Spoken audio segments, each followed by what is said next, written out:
can answer Your Honor's earlier question. I have the will. I've seen the will. I just wanted to make sure before I represented to the court anything about it.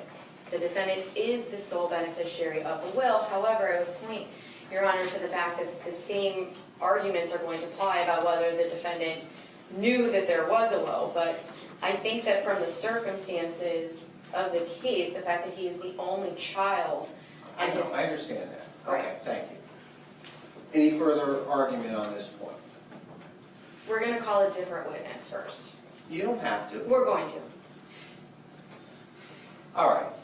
I am going to allow the government to elicit information concerning the amount of monies in the accounts for which the defendant himself was linked, whether it was pre-death or post-death. I find that to be a fact that really doesn't control the court's decision. So any amount of money in the accounts that he was writing checks on, using credit cards on, I'm going to allow that in. I am not going to allow in, at least at this juncture, an insurance policy on the victim's life to the benefit of the defendant without some evidence that the defendant knew that he was the beneficiary of a life insurance policy on the life of Skip Scandirito. I don't think there's any other asset. The house, you know, I don't know if someone's going to testify about the value of the house or not. We'll cross that bridge when we get to it. I don't know what the house, the net worth of the net, you know, equity beyond mortgages that are on the house. I have no idea. I could turn over and ask the state, but I don't think they know either the value of the house. It has gone up since death. It's around $500,000. It's currently in probate. The defendant had to recently sign off to release that. It's around $500,000. So we're going to increase the. It's not. So, but here's the state's argument. We're going to increase the motive of the defendant after the murder. As the market, and, you know, actually, hold it. Gone down in Miss Ramsey, if the market crashes, the motive drops out. Yeah. Right? No, we measure everything at the time of death. Okay. Right. Let's just pick a date. It's March around 29th, 2018. That time period. The motive of the defendant doesn't fluctuate with the market conditions in the United States of America. Or with the bathtub. Okay.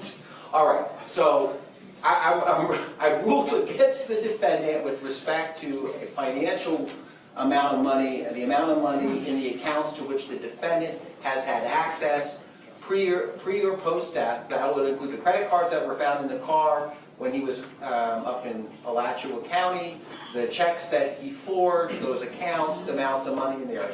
I'm excluding the insurance policy without any evidence that the defendant knew there was an insurance policy and that he was the beneficiary of that insurance policy, and I'll handle the house when it comes up. If you're not offering evidence about the house, that makes it all the better. But let's just go forward from that, all right? All right. So you've got my ruling. I think like the only thing they have is they have a top Googling value. Of the house? Yeah. Well, they're not, I don't think they're going to go with that. I don't know. All right. Ms. Walters, do you intend to offer the value of the house? No, Your Honor. All right. Ms. Ramsey, the state is not offering a value of the house. Okay? All right. Oh, and Judge, just out of curiosity, did you say you were going to allow them to get into the value of the credit cards? No. The accounts upon which the credit cards were being drawn. Credit cards. Yeah. It doesn't have that. Credit card, not debit. Scandirito, you'll have your chance if you want to testify. But right now, let me speak to the attorneys. What now? I mean, usually credit It's cards. a regular Chase card. Yeah, that's drawn on an account. No, it's not drawn on. He doesn't have an account. It's Okay, just a credit card. then that's not. That has zero value. Right. It actually has a negative value to debt. Okay, whatever. So, well, listen, between, you know this, okay? A debit card is generally speaking drawn on an account. Yeah. A credit card a lot of times is also drawn on an account, but other times it is not. So whatever those accounts are linked to, I'm allowing into evidence. And then certainly the amount of money that he wrote a check on those accounts, I'm letting into evidence, okay? All right, I think the state you guys understand my ruling, right? Yes, sir. It's Friday. It's okay. It's okay. You know what happened? I seemed to be upset, but I walked back, and I was informed that Nebhart hit a three-pointer at the buzzer to beat LSU. So my spirits were raised. The Gators are going on to the next round, and I just thought maybe I'd pass that on to you as well. Maybe you'd pick you up a little bit there, okay? All right. Of course, it doesn't pick up people who are Michigan fans or Michigan State fans, but it does pick up Gators. So, all right. Judge, my concern, so there's... I'm ready. Yeah, we're good. No, we're not. Why? Because there's quite a bit of financial documentation documenting juniors' accounts and seniors' accounts that are, some are linked to those credit cards and some are the victim, like for instance, as Your Honor heard in the statement, there are records that show that the victim is the person who is paying every month for the Prius. That is in a separate Chase account. Obviously, I think based on the statement that shows knowledge, but defense counsel is Yeah, he said... in possession of all of the records that the state has. Actually, the defendant said, I'm paying my dad for that Prius, even though it's my mom's car. That's what he said. Right. I don't know if it's true or not. I don't know why, but the only thing that I would ask, because I have a feeling that I'm going to get objected to as soon as I start moving through the rest of the records of both the victim and the defendant, aside from the life insurance. We're not dealing with life insurance anymore. Now just regular records.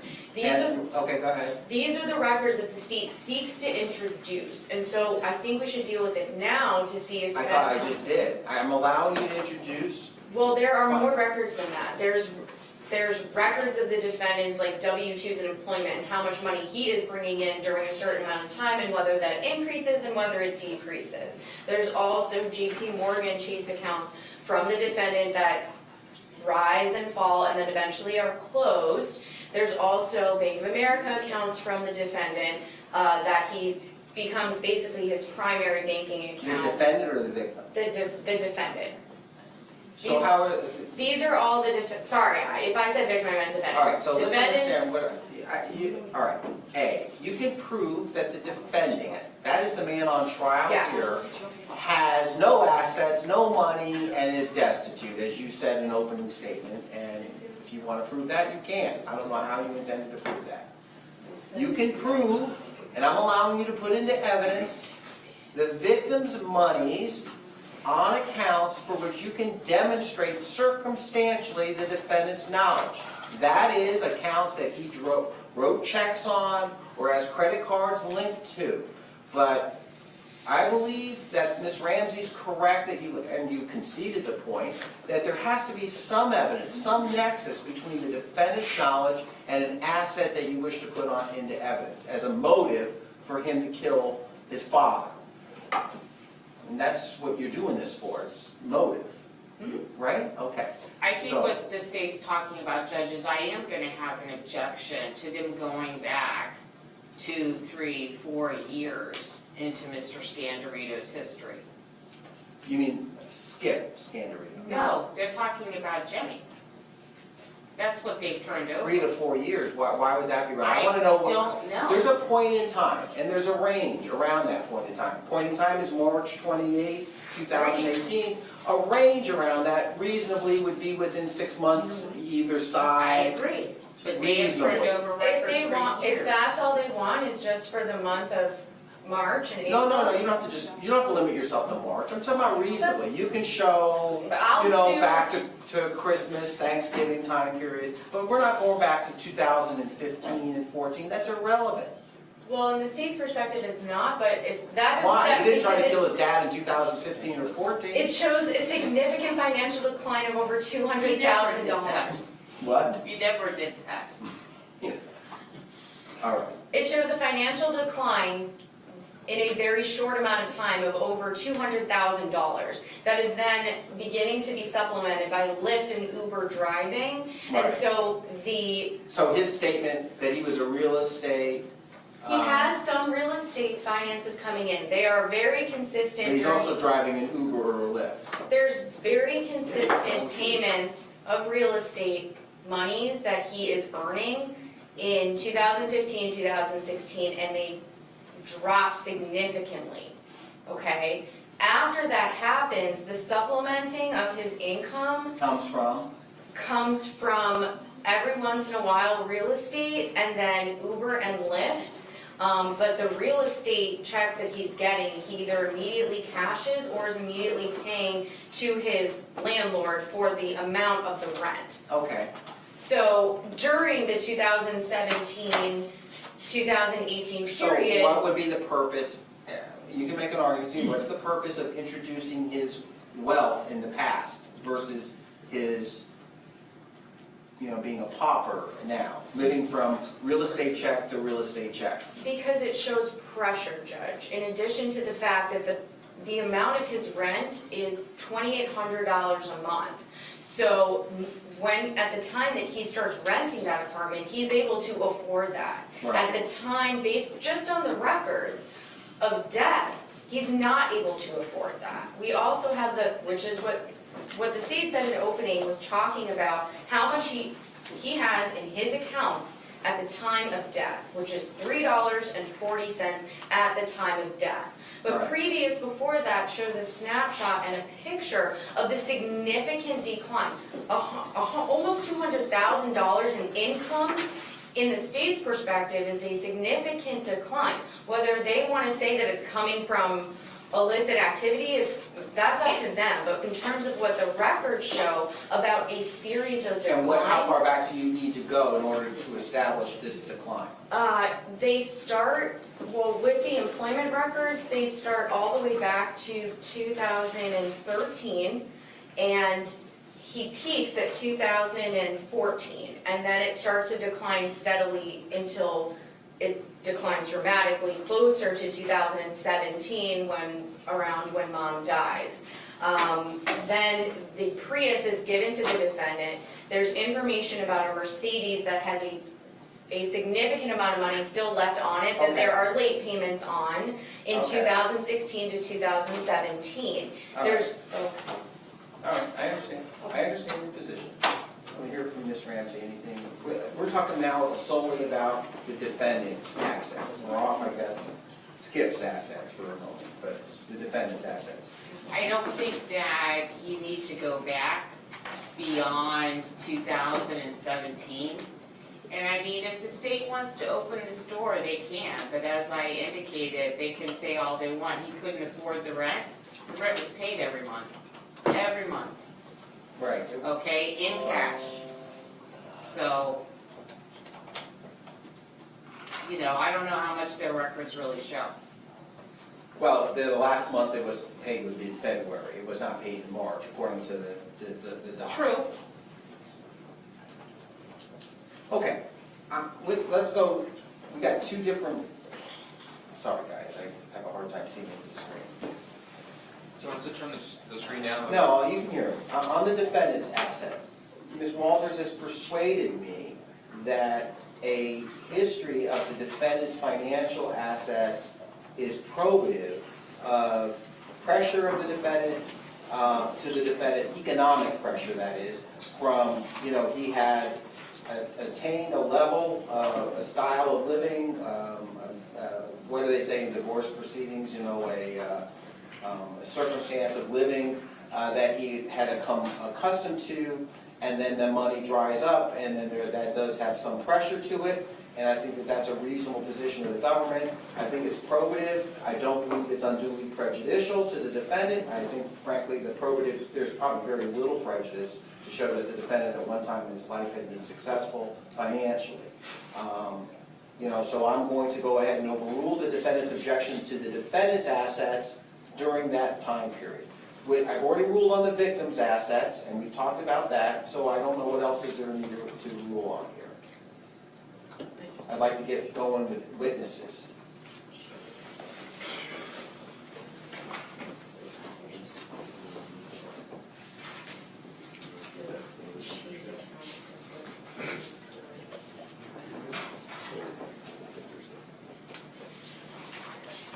You ready to go?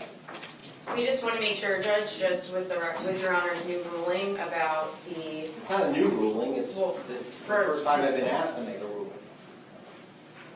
It's not like I've changed the ruling. no, but with this, ruling. I haven't changed my mind on this. I mean, I've never been presented this issue before. I figured, you know what I'm doing. I did promise them they'd go home early today. I mean, listen, you want to stop now? I want to finish on Monday with you guys. We'll finish on Monday. I'm not worried about Monday. Hartfield? On our end, that end, we were told wildly different what was going I to don't be know. agreed upon, not agreed upon, No, so. I think they've been very, no, don't cast aspersions. They're not listening. And they're not, don't be critical of them. They have conceded 80% of this case, including a count in the indictment, okay? So don't. All right. Do you want to retool this over the weekend, or do you want to present something now, or what do you want to do? Because I do want to finish on Monday from the state's, on the state's case.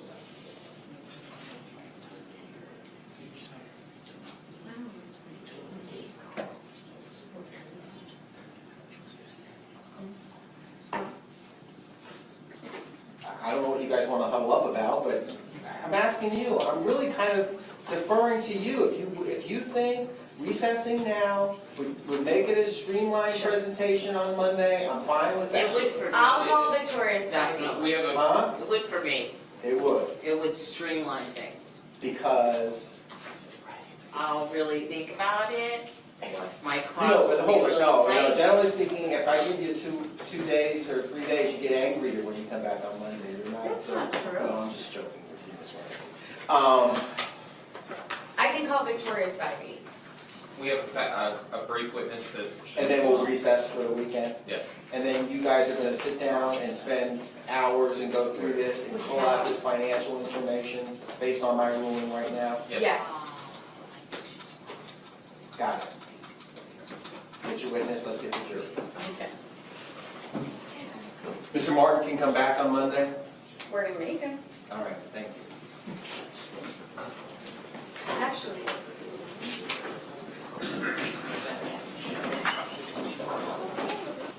Sorry for the delay, folks.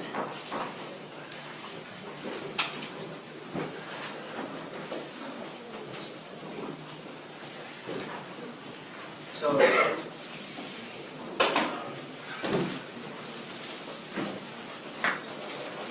okay, so Mr. Martin is no longer on the stand. There's a legal issue that needs to be resolved. That doesn't involve you guys, it involves me and the attorneys. But what we're going to do is the state's got another witness they're going to call right now, and that witness will be brief, and then we're going to recess for the weekend, okay? So let's go ahead and call your next witness, State. Yes, the state calls Victoria Spivey, Your Honor. All right, Ms. Spivey, come forward and be sworn in by a deputy clerk. Right here, she's over here, hiding over here. Raise your right hand. Do you swear or affirm that the evidence you're about to give will be the truth, the whole truth, and nothing but the truth? All right, Ms. Spivey, watch your step in. Hi, how are you today? Fine, thank you. Good afternoon. If you could, in a loud, clear voice, face those folks over there and introduce yourself to them and spell your last name for our court reporter. Victoria Spivey, S-P-I-V-E-Y. All right, Ms. Walters, you may proceed. Thank you, Your Honor. Ms. Spivey, where are you currently employed? Bank of America, How long have you been employed there for? 20 years. And what are your current duties with Bank of America? Financial crimes investigator. And what kind of experience and training do you have to be a financial crimes investigator? I'm a certified fraud examiner. And have you always been doing that with Bank of America in the Yes. last 20 years? Yes, And where are your offices located? I'm out of Delray Beach. Okay. I want to turn your attention to the investigation in the state of Florida versus James Scandirito II. Did you become involved in that investigation? Yes, I did. And were you contacted by law enforcement to assist in looking to see if there had been any activity on a Bank of America account? Yes, And did that Bank of America account belong to James Scandirito II? yes. When you were contacted, do you recall the month that you were contacted in? April, I believe. Okay. And when you were contacted in April, what were your duties to assist law enforcement? I was requested to pull video and look at the transactions on the account. I also have the capability of looking to see where online banking access is coming And- from. And when you're looking at where online banking access is coming from, how does that information get relayed to you? What does it come in the form of? It's through an application that the bank uses, so it will come in information as far as the IP address, the date, the time, the general location of where that IP provider is coming in from. And is that the information that you're relaying to law enforcement if they're, for instance, looking for someone, to Yes. locate someone? I want to turn your attention to, starting on April 2nd of 2018, were you able to uncover any logins to that Bank of America account on April 2nd? Yes, And there were quite, would you agree with me that there were quite a bit of login accounts to that Bank of America account belonging to Mr. Scandirito during the late March, early April 2018 time period? yes, there were multiple accesses. And were all of those accesses summarized by you? Yes, Okay. Would looking at that summary assist in your explanation of the days and the exact times of the logins? yes. Your Honor, permission to approach? You may.